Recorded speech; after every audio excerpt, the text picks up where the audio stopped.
Managing Director of Bezalel Construction Manufacturing PLC and Hebron Resort.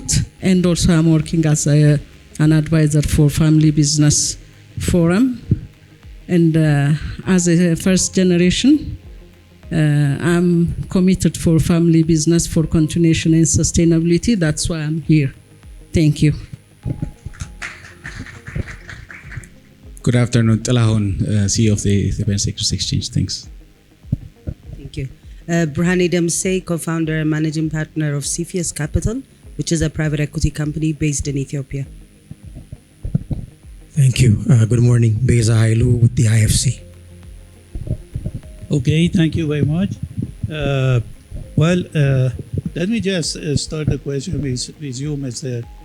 Dilhan, Dr. Dilhan, that we had talked a lot about the capital markets. This is a very good news, as I told you, when I was here in 2019, still we didn't have the stock exchange here in Ethiopia.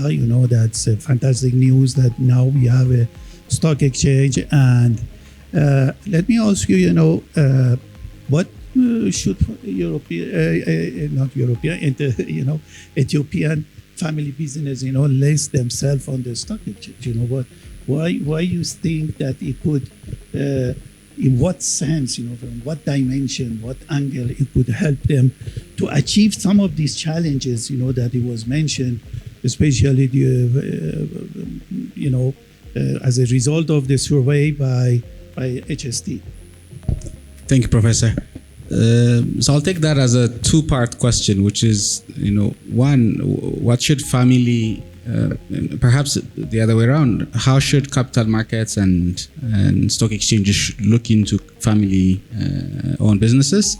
And also the other way around, which is, what should family-owned businesses look into capital markets? I think for me, and it's also part of what I said earlier, it's a two-pronged answer. One, we need to independently evaluate our own, family business, measure its sustainability in a way, succession is one, but also resilience in terms of both competition, being innovative, and being strategic. So really in the process of addressing that question, capital markets become part and parcel of, the many conversations you will have in terms of, access to finance. For instance, equity is one, debt is another, private equity is another, perhaps working with international financial organizations is also the other.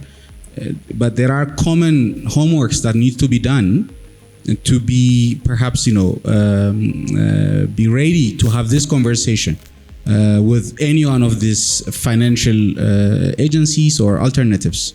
So in that process, I think what is unique about capital markets or being listed is the process of listing prepares the organization. Whether or not the company would successfully list or not is a different question, but the process of becoming a public company is the best method to create an organization that is subject to, for instance, critique. If any one of you, large family businesses in here do not have, internal auditors and external auditors, this would be a requirement for many, whether or not you're working with a private equity, or I assume you'll ask Burhani if this would be a key factor. But same, I used to work with IFC. Among many requirements that IFC would put on the table, it would be, independent governance frameworks. So capital markets is known for that, which is really enhancing transparency and enhancing governance. I think second, equity capital is really still fundamental. I'm working for the exchange and I need to speak about it, but essentially today, if we would like to have a large, irrigation farm, a large fertilizer company, a large agrochemical company, any one of the things that you need to have in a supermarket shelves, and any one of the upstream products require significant investment, which cannot be, simply speaking, cannot be financed by banks or other forms of finance. So equity capital has a patience, it's a bit long term, and can help you in many ways, both in terms of governance and also creating markets. So family businesses need to look into listing as they look inwards to enhance governance and sustainability, but also as one form of growth should be equity capital. Professor, allow me to say one more thing, which is in many ways, I think in your presentation earlier, maybe it's Ermia's presentation, it's sometimes capital markets could be so complicated for founders that they dread it. They dread the process. It's costly. It's time-taking, etc. The things that we need to do are not that complicated, and that's why we have companies like HST to help us. And I think these are many things that you can externalize and get support of professionals. But usually the questions are, one, what do I need to do? If it's a PLC, you need to be a share company. In that share company, capital markets help you to do valuations. You want to understand how much a cousin or an owner or a founder or a son or an uncle needs to own in that family business. I don't think there is a better way to do a proper valuation of the company and let the founders decide how much belongs to who. And this can be done ahead of time, irrespective of your decision to list. In that process, being a share company and having your equity value is a significant achievement already as a family business. So if I'm a granddaughter of a founder and I have 2% stake in the company, that's fine. Second level of perhaps coming into capital markets is potentially to understand how much do I need to let go of my company to become listed. Earlier, I think it was Ermia that presented. You can be a large family business and still be a public company. And there are many, many thousands of companies that have that kind of shape and form. In Ethiopia, we said, if you have a $2 billion birr or a 500 million birr and above valuation, we said you need to attract capital that more or less takes about 15% of the company. So that means 85 or 90% of the ownership, governance, decision-making, all forms of really significant decisions in the company can continue to be made by that family, while 10% or more can be provided to the public. And I think in the professor's presentation, you've seen, there are things that we can still do to enhance, comfort to founders in Ethiopia. For instance, non-voting shareholders. Our commercial law does not allow it. That is what we call preferential classification of shares. But I think you can have shareholders that have no role in perhaps in voting decisions. So in terms of creating class of shares, I think this is something that we will work on with the relevant entities. More can be done in terms of creating trusts, so that the family is represented by a trustee while it's still a public company. So there are some legal nuances that can find a solution to your questions and to your queries. But like I said, strategy and really shaping the structure of the family business is the critical thing to do first. Thanks. Thank you very much, Dr. Tilawan. Well, let me tell something, based on my personal experience. I participated, in a process of the listing some companies, in Spain and also in UK. And preparation process, as Dr. Tilawan was saying, is very important. It's a very healthy practice. Do it, even if you don't want eventually to list the company. Because this is like inviting somebody to your house. What do? You clean it, you put everything in order, because somebody comes from outside, you don't want to feel, uncomfortable with your guest. Okay, this is similar. Your goal is a very, very healthy process, the preparation process, and highly recommended. Okay, but that not necessarily means that eventually you list. Okay, but do it, because sooner you do it, you will see the benefit of that. Okay, thank you very much. Let me go to Berhanet.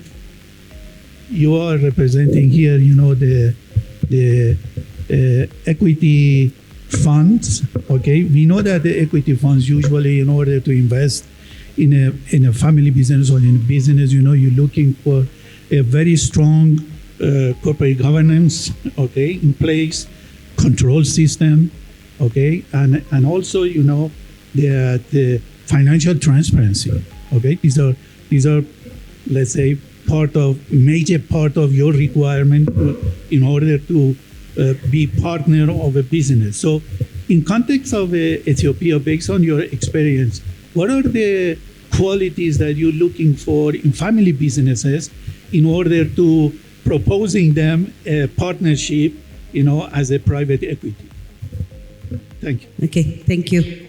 So private equity model is, first of all, it requires a rapid transformation of the company within 5 to 7 years, because our mission to exit at the end of the investment period. So during that time, like you said, we need governance, all the issues that we talked about, succession planning, financial transparency, all these things are the key things that we look at, because those pillars are the pillars that allow us to execute quickly and also manage risk and also scale the companies. Mm-hmm. So when investing in Ethiopian companies, actually this is not just for Ethiopian companies, all over emerging markets, is not all these things will be in place by the time we invest, because there's quite a lot of things. Most of them, if they've been family businesses, there's a certain way of doing business. So maybe 50% is in place, or maybe 25% in place. So what we look for is really the character of the sponsors. It's very, very important, because are they willing to change? Are they willing to put governance in place? For example, some companies, they have the whole family in the board. And we want them, prior to investment, ask them, okay, we need to change the board composition, because on the board, if you have the whole company family in the board, you only have one voice, one idea, one way of looking at things, so which increases risk.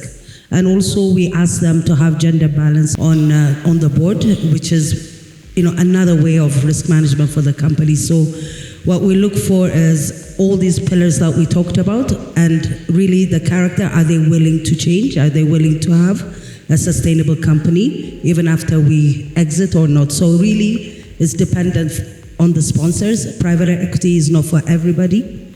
It's for people, like sometimes we have companies coming to us asking for to partner, not because they need our investment.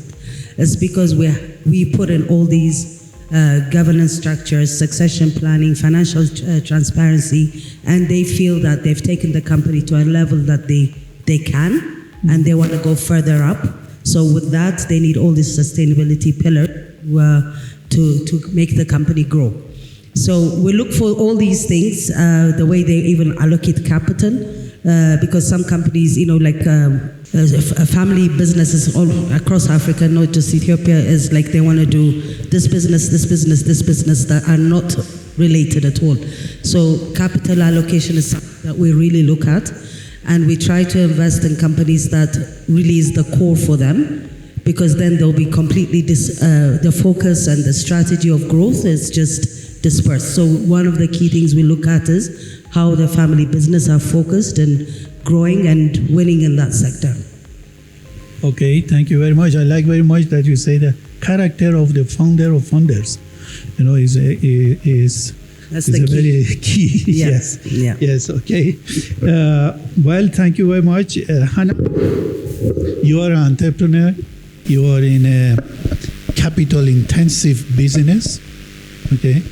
So, could you please share with us how did you finance so far up to this point?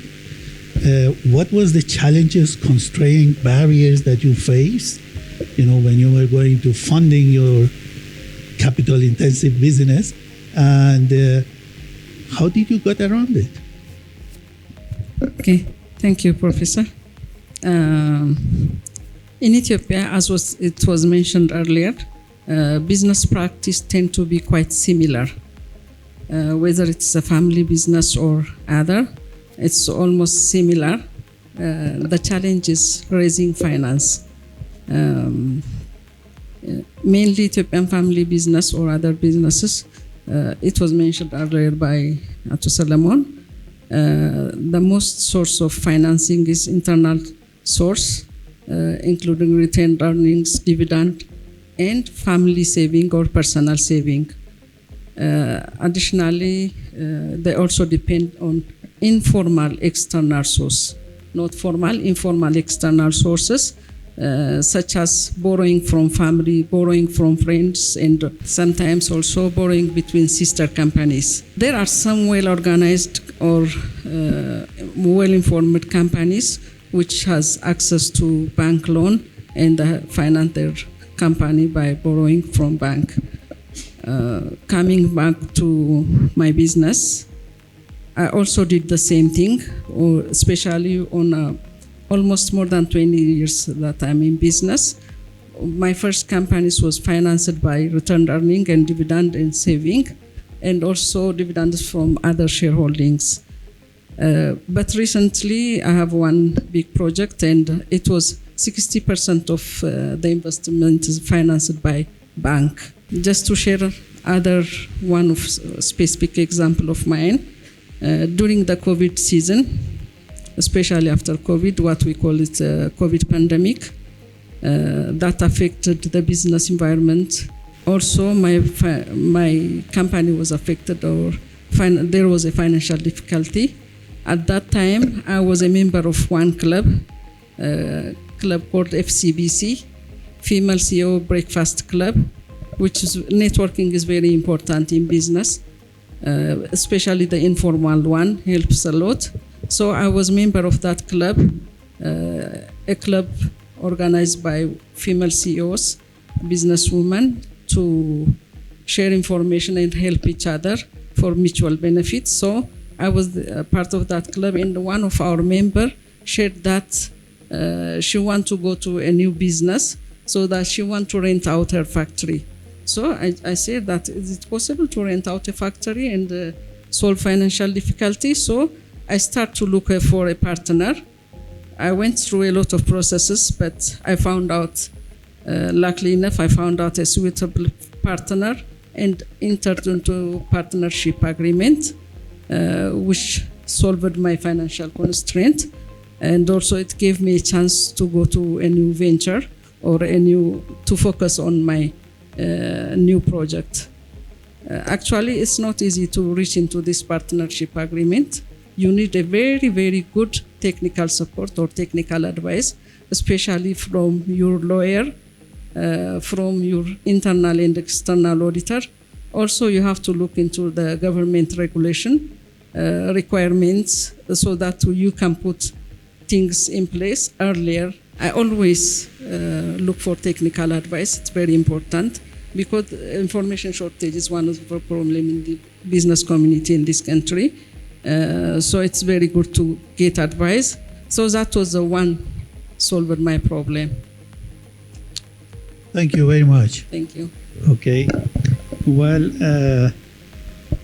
Mr. Besa, coming to IFC, and generally speaking, multilateral agencies and institutions, okay, and developing banks, okay, you representing, the IFC, and could you tell us, what is your approach when you go to a family business, for what kind of, governance and financial, and also issue of ESG, environment, social governance, again, okay, what is the issues you taking into account? So tell us a little bit, about your approach as a let's say multilateral institution. Sure, thank you. For those that may not be familiar, let me just start saying a few things about the IFC. So the International Finance Corporation is the private arm of the World Bank Group. We invest in all sectors and industries in either debt, equity, or a combination of those two. Currently, our Ethiopia portfolio of investments is worth about $350 million. And the biggest part of that, that you may be aware of, is Safaricom Ethiopia, in which we've invested close to $200 and some million.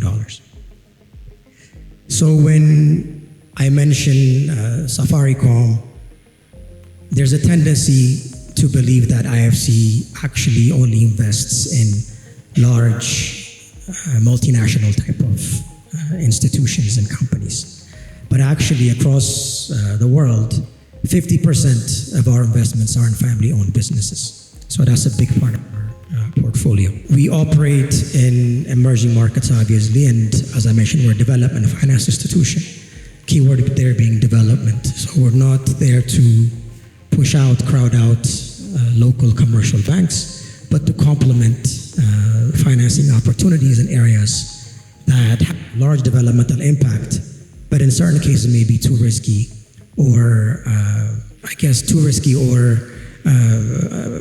private banks are unwilling, or the return for them may not be as lucrative. So IFC comes in those situations.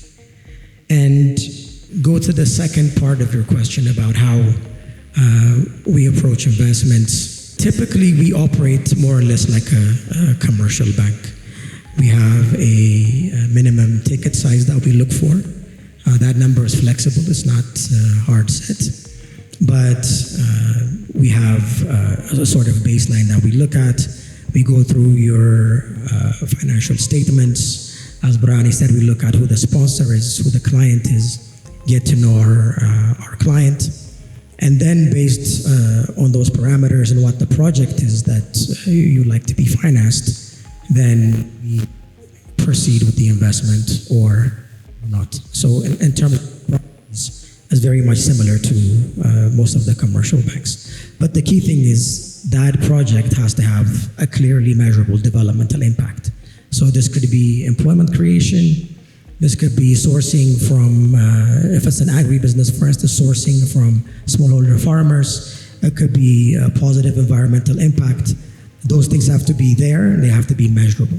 Now, as I mentioned, 50% of our investments globally are in family-owned businesses. And the challenges that we see there are very similar to the ones we see in Ethiopia as well. And most of them have been mentioned before. So the first thing that we encounter when dealing with a company is that there's often a weak corporate governance structure. So as was mentioned before, most companies don't have boards. It's essentially a one-man, one-woman show. So the issue of what happens if this one principal is no longer there presents a risk.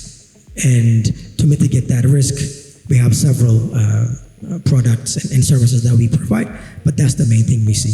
The second thing is what you mentioned earlier, which is poor financial management practices. The capacity of, most of these companies have accountants, but the CFO does not exist in these types of organizations. And yes, the accountant looks after your books and make sure you're compliant with taxes and those types of things. But a CFO actually is looking ahead and coming up with financial strategy and looking at where the company is going to be in the future. So we'd like to see some of that as well. And lastly, we have very, very stringent environmental and social standards. That's because, as I mentioned, we're part of the World Bank Group, and we don't want to be investing in a project that potentially displaces people or that contributes to pollution of any kind, of water sources, air, deforestation, anything like that. So we come with a very heavy ENS lens, and we want the companies, which are often compliant with national standards, to actually raise that standard to the IFC level. And having that gap is often a challenge for companies. And it's not necessarily because something they're doing wrong. It's just because the IFC standards are a bit higher. So by addressing some of these gaps, which we'll talk about a little bit later, we try to address some of the challenges and have positive investment outcomes in the areas we invest in. Thank you very much. Thank you. Well, let me ask you, Dr. Tilhan, again. Just a question, because you mentioned, the issue related, to, issuing equity or listing equity on the stock exchange. But now, what are other financing alternatives you have? For example, issuing bonds, other kind of securities? Do you have a plan for offering these kind of, product and services in the future? Just if you could explain a little bit, it's not only equity, I suppose. Yes, generally it's easier to simplify them to either equity or debt. For instance, we have equity look-alike instruments. For instance, real estate investment trust looks like an equity instrument.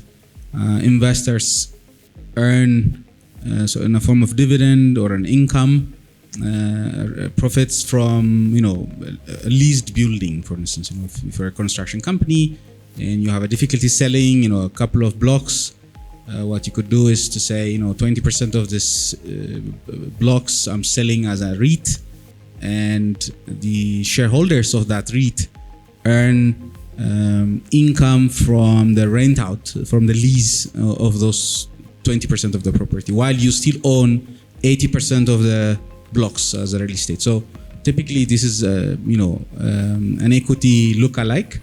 In terms of debt, we obviously bonds. So any commercial entity in Ethiopia, as long as you're a share company in line with the commercial code, you have an audited financial statement, you can issue a bond. Yes, better than I do in terms of who could buy those bonds and etc. And our market needs a little bit of maturity and growth, but the potential is really there. You just have to look at it from the investor's perspective too. Typically, bondholders would earn, let's say, above government yield. For instance, today treasury bills have about 15%, 15.5. So, a random Ethiopian earning 16% on a 10,000 birr is much better than all other almost, investment alternatives, short-term investment alternatives. So, for a company to issue a bond is as good as for a company to borrow from a bank, as long as it's cheaper for that company to issue the bond. Like you said earlier, if it's costly to hire a transaction advisor, register the same with ECMA, list them on the exchange, that is our responsibility. We need to make it competitive and create an alternative. So in a way, the essence of a debt is similar to borrowing from a bank. Another product that we are currently working on is commercial papers. This is also similar to overdrafts, a 1-year loan from a bank.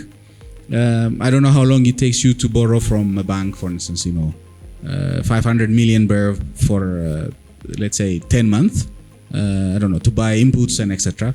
If it's going to take a month or two, then by that time you most likely have lost market opportunities and etc.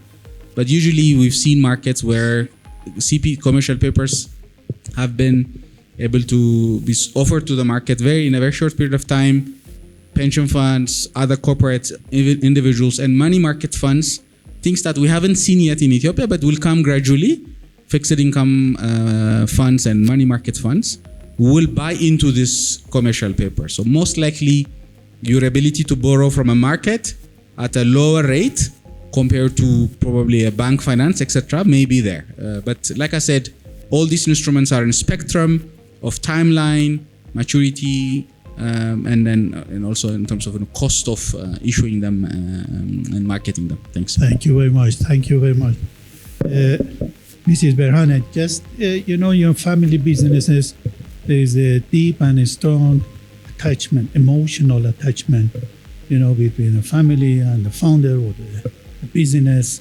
Okay, so how do you, they are afraid sometimes of losing control or influence, diluting that, no?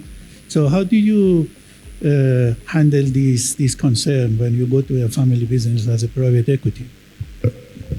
Okay, thank you. So as I said earlier on, it really depends on the sponsor's vision and what they want to get out of this investment. So if they're looking at private equity to just get some funding and grow the company and pass it to the next generation with full 100% control, then private equity is not your source of funding.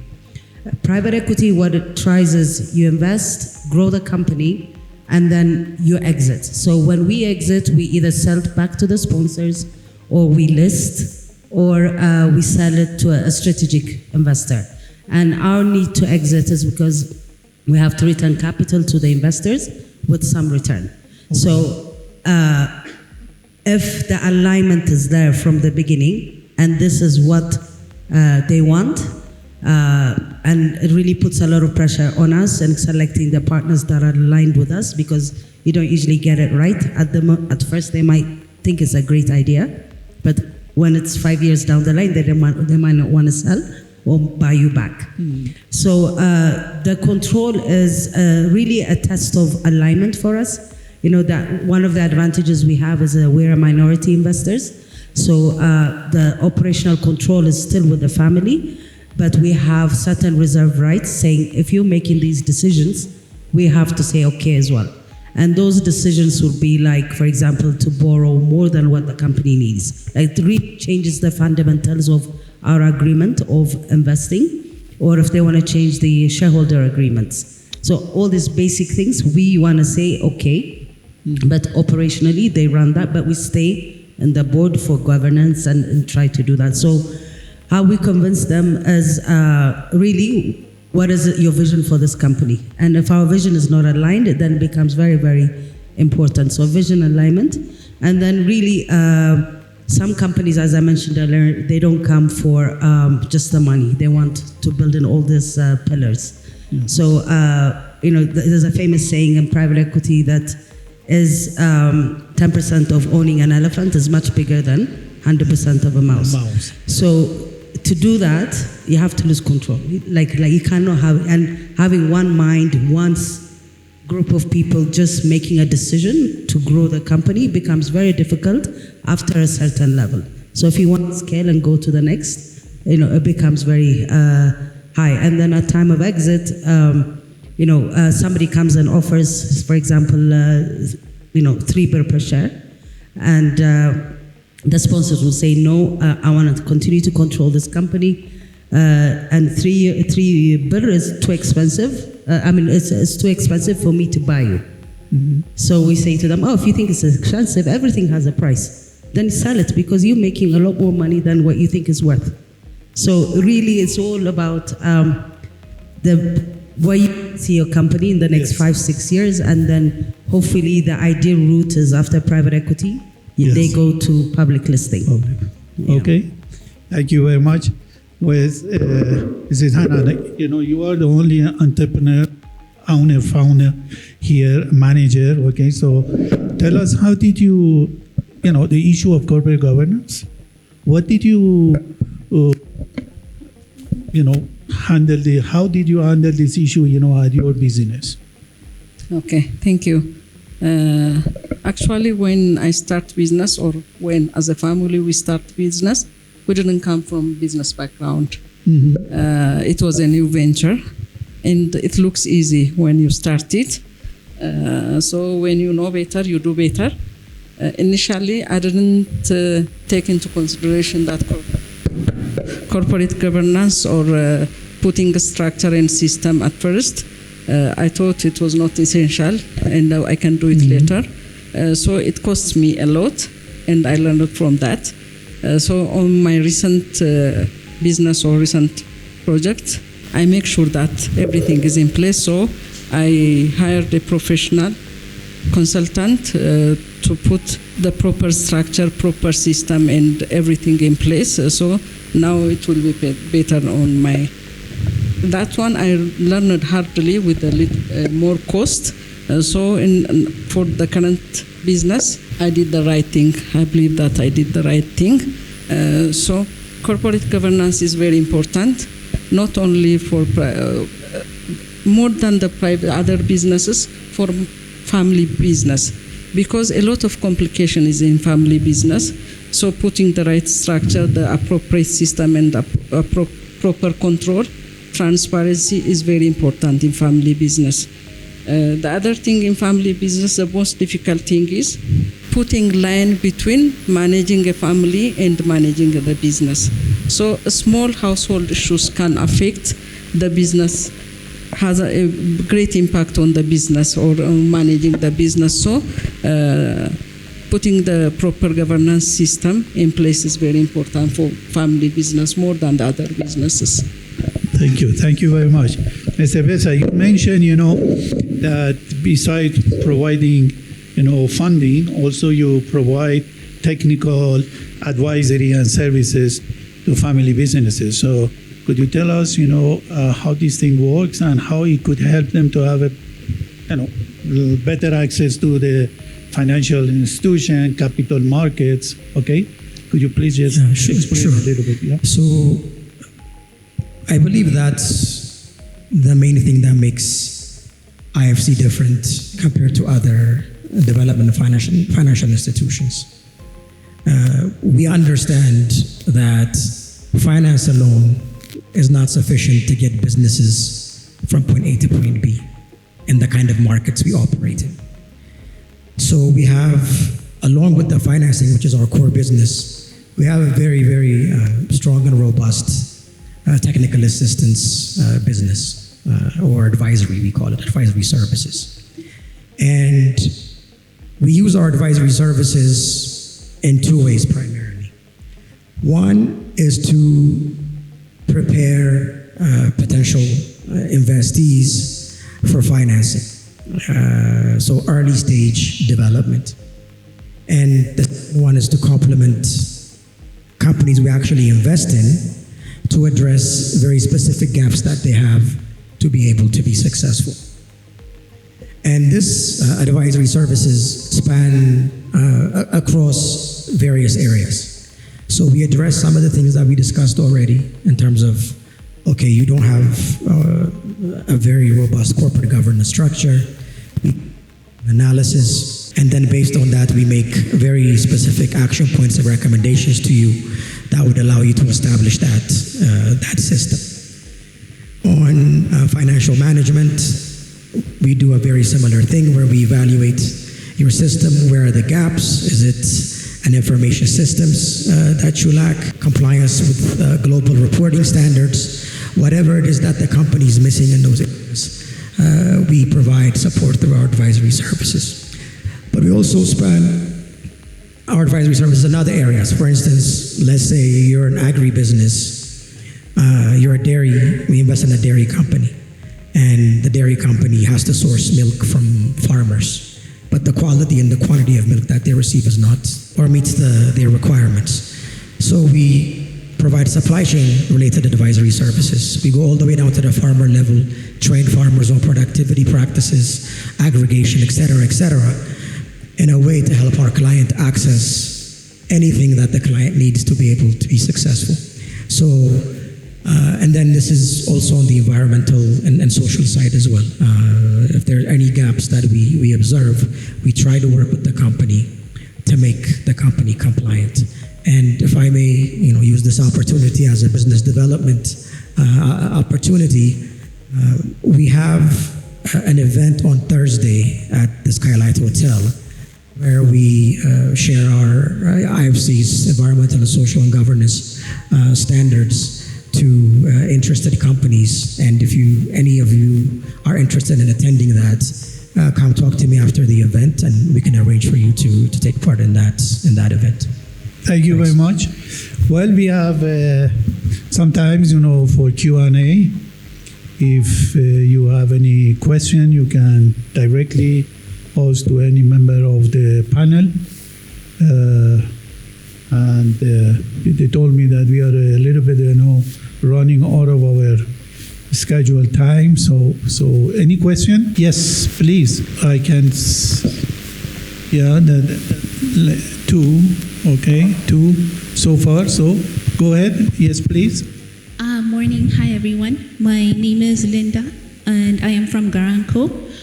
So Garanco is an entity or a DFI, and we provide local currency guarantees to private sector investors to participate in infrastructure investments across Africa and Asia. My question is generally to the panel. I think we've discussed or touched more on access to finance, and Ato Solomon has also presented on that bit.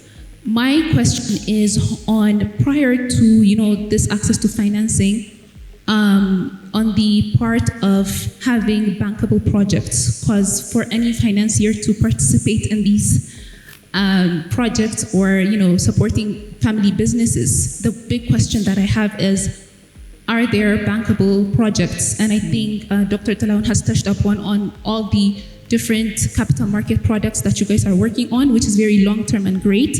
But I think in terms of some steps and some potential transactions today that financiers such as ours, like Garanco, we are looking to provide and support today on a transaction basis, on a project basis, to large businesses, especially in Ethiopia, being that they're family businesses.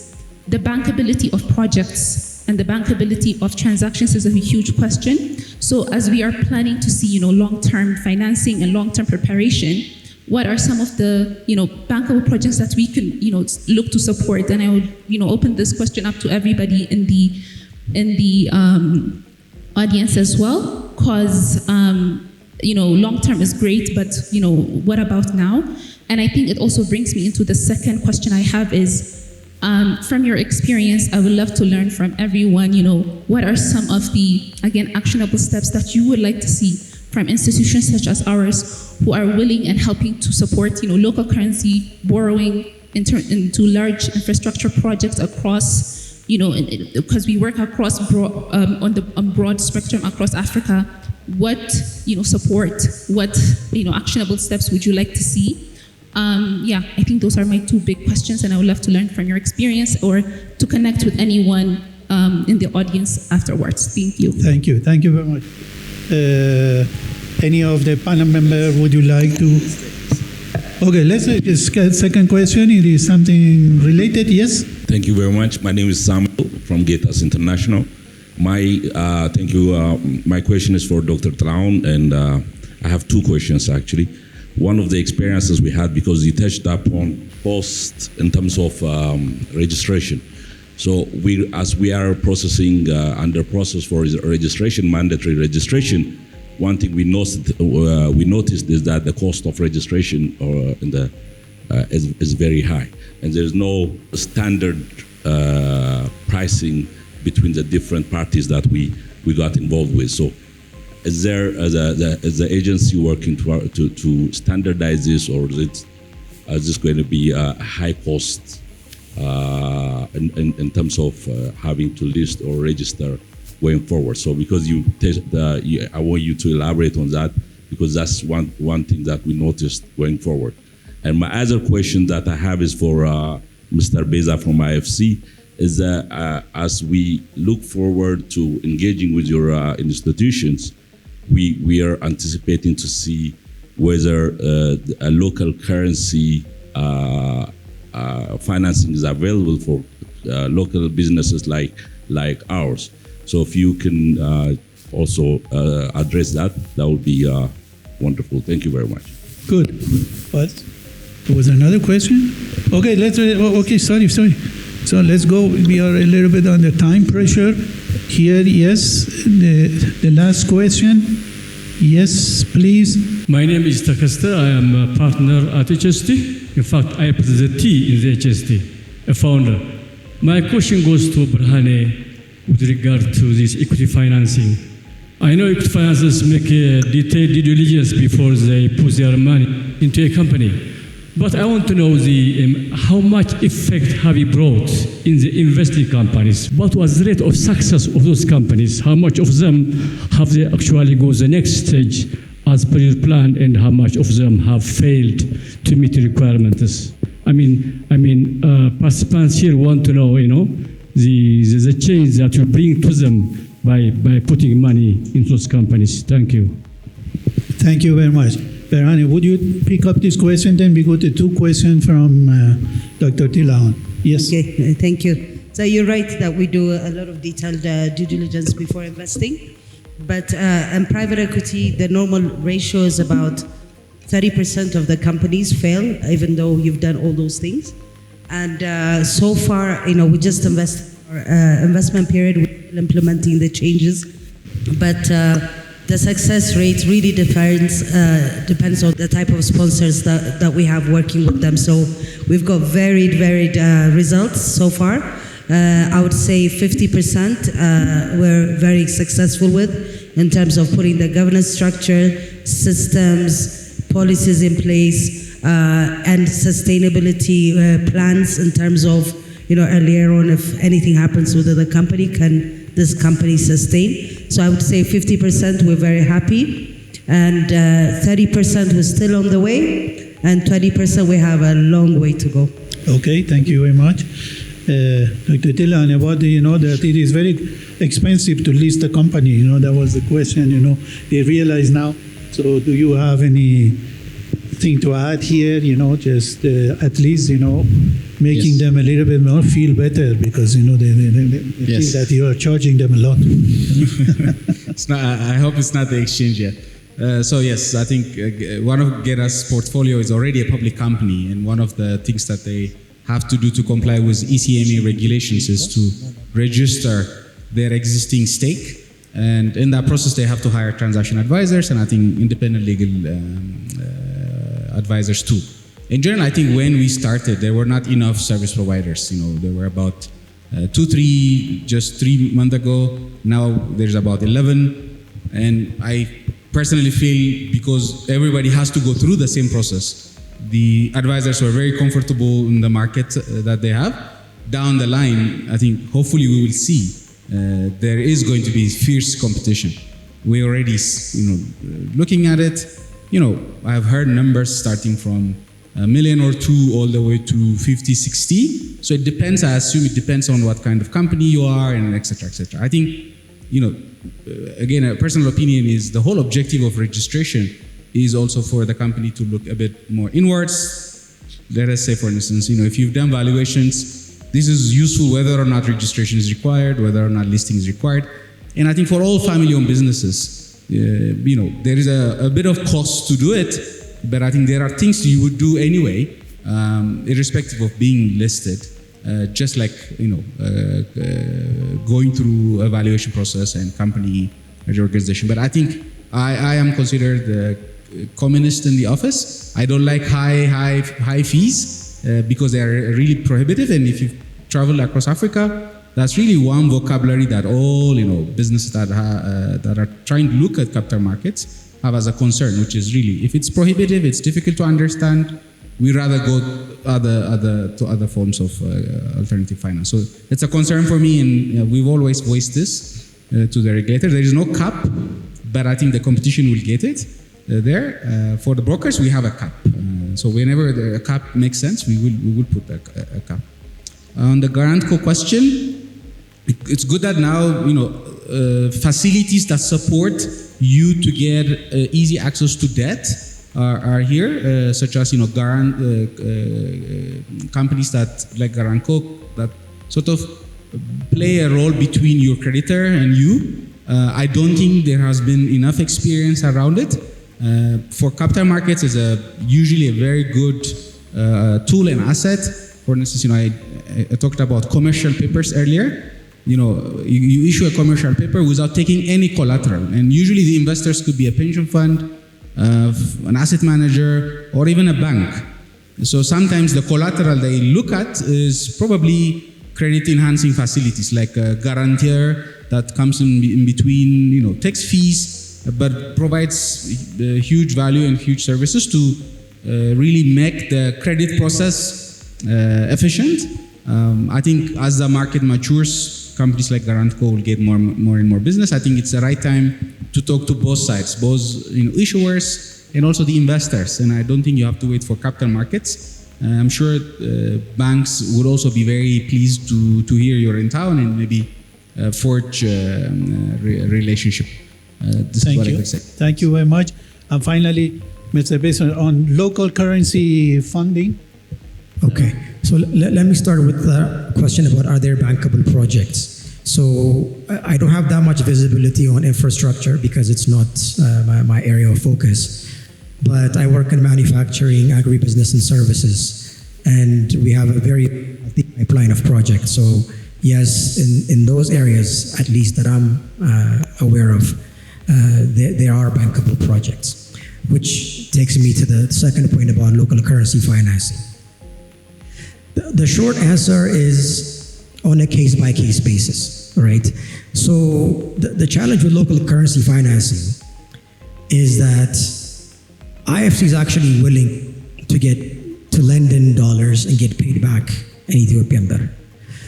But somewhere down the line, 5, 6, 7, 10 years down the line, we want to be able to expatriate this birr into dollars. And that's when the problem comes in. You don't know what the exchange rate is going to be in 5, 6, 7 years. So taking that risk is becoming a bit challenging. But we have ways in which we try to address these kinds of risks. For instance, we bring in donor funding if possible to be able to help us do this. So if it's a project with a very high developmental impact potential, then we can go to some of our donor partners and say, look, we have this project, but the only way it would work is if you could help us blend in some of your concessional funding to be able to bring in convertibility and reduce the forex risk that IFC would take. So in those particular cases, it's possible. Currently, we have a couple of companies that have taken local currency loans, but it's really on a case-by-case basis, but it's doable. Thank you. So it's possible. Okay, thank you very much. Thank you to the members of the panel. Thank you for sharing your insight and your experience with the rest of us. It was a pleasure, also to be here and to sharing some experience with all of you. Thank you very much. Have a nice day.